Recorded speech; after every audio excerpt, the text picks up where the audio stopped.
one of my hobbies is sleight of hand, and I'm not into the moves. There's a lot of guys that we call them move monkeys. They like to do move after move. I'm not into the move. I'm into the psychology behind them.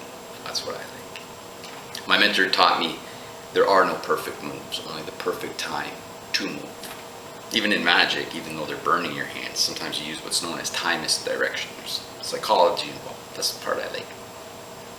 Early on in my poker career, I was making a mistake that I like to share with you. So Doyle Brunson said poker is a people game. And it is. That's why he was winning 50 years ago. That's why he's winning today, the GTO era.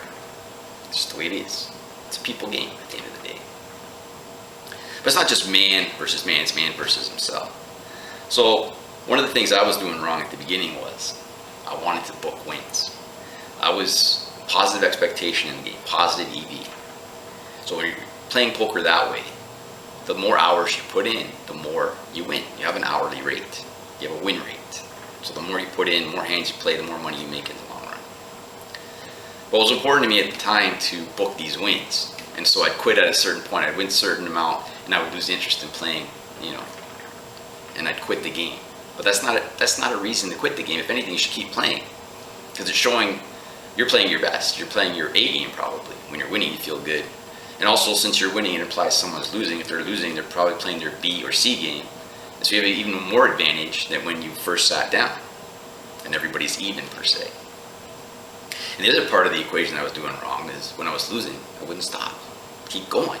It's the exact opposite. I'm probably not playing my best, and they're inspired by my losses, and they're playing better. So that was totally the opposite of what I should have been doing. So that was something I had to work on.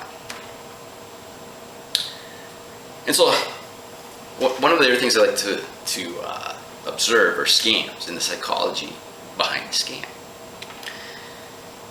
I'm not going to lie to you. I knew professional hustlers. So here's some of their mentality. One of them said to me, surveillance cameras don't catch cheating, only records it. So now I want to look at a mastermind. This guy's name was Dennis Nikrash. I don't know if you heard of him, but he was in the Black Book. Yeah, barred from playing. Back in his youth, he was like a locksmith. Could pick any lock, safe, work for the mob. It's the best. Then he decided to use his talents on the slot machines. He knew he could open them up and rig them so he could win. But he's working solo, and he got caught and he had to go to prison. And while he's in prison, things change on the outside. The machines become all computerized, and he's not computer literate like that. But the criminal underworld, prison, makes some connections. So he's got a computer guy. And he knows the guy can rig the machine, create a chip to put on their chip, to reprogram it to one time, next spin, hit the jackpot with no trace of it being rigged. The best. Only they got to get into the machine. Dennis Nikrash is a genius at this, right? He buys the machine through a friend because convicted felons can't own slot machines. And in fact, I think they've since changed the rule. Even though a private citizen can own slot machines, they have to be a certain amount of years old before you can own them legally. I think they changed it. Don't quote me on that, you can look it up. But in his case, he was not allowed to own any slot machine. But he has a current state-of-the-art, modern-day slot machine that's in all the casinos. He's got the blueprints for it. He takes it apart. The guy's a genius. The guy could put this thing back together in the dark. He knew every facet of that machine. What he's got to be able to do is get into the machine without tripping the warning light. The warning light will alert surveillance. Someone's tampering with the machine. It's kind of like, let's say your machine won't take your money. You hit alert, attendant button, a light goes on the top. It's kind of like that. You open the door, there's another light going on saying, hey, someone's coming in this machine. So he's got to put it on standby mode. He's going to come in there with a Slim Jim with his chip and put his chip on top of the machine's chip and just reprogram one time, and the door's going to be ajar. But he needs a crew for this. He can't win, obviously. He's a convicted felon. And what he learned from the first time was he needs blockers and spotters. And blockers are just what it sounds like. They're going to block the view of other people in the casino. They're going to block the view of the camera. And you got spotters. They're looking for any security, casino personnel in the area. So it's got a whole crew in there. Now, he's the one taking the majority of the risk, because the truth is, the masterminds are the ones they come after. law enforcement. You get the longest terms and everything. You are taking the most risk, and you are the skilled one. See, in life, there's things I appreciate. Now, one of them isn't money. I appreciate things like courage, intelligence, loyalty, things like that. So he's got his crew, but the psychology's wrong. The man wants 70%, and everybody else splits the other 30. Greed. That already creates animosity in the team. And if one of them gets pinched, maybe they're going to give you up. First hit, they hit Harris, $3.7 million. Dennis Nikrash is in and out of that casino in 3 minutes. He went in, out, rigged the machine. So now, back then, you couldn't take a lump sum.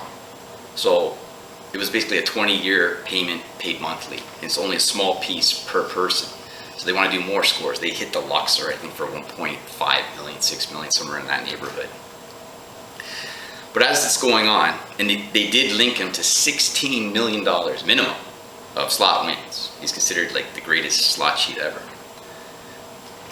His crew, one of them gets pinched on an unrelated charge. She gets booked, and she doesn't want to do jail time.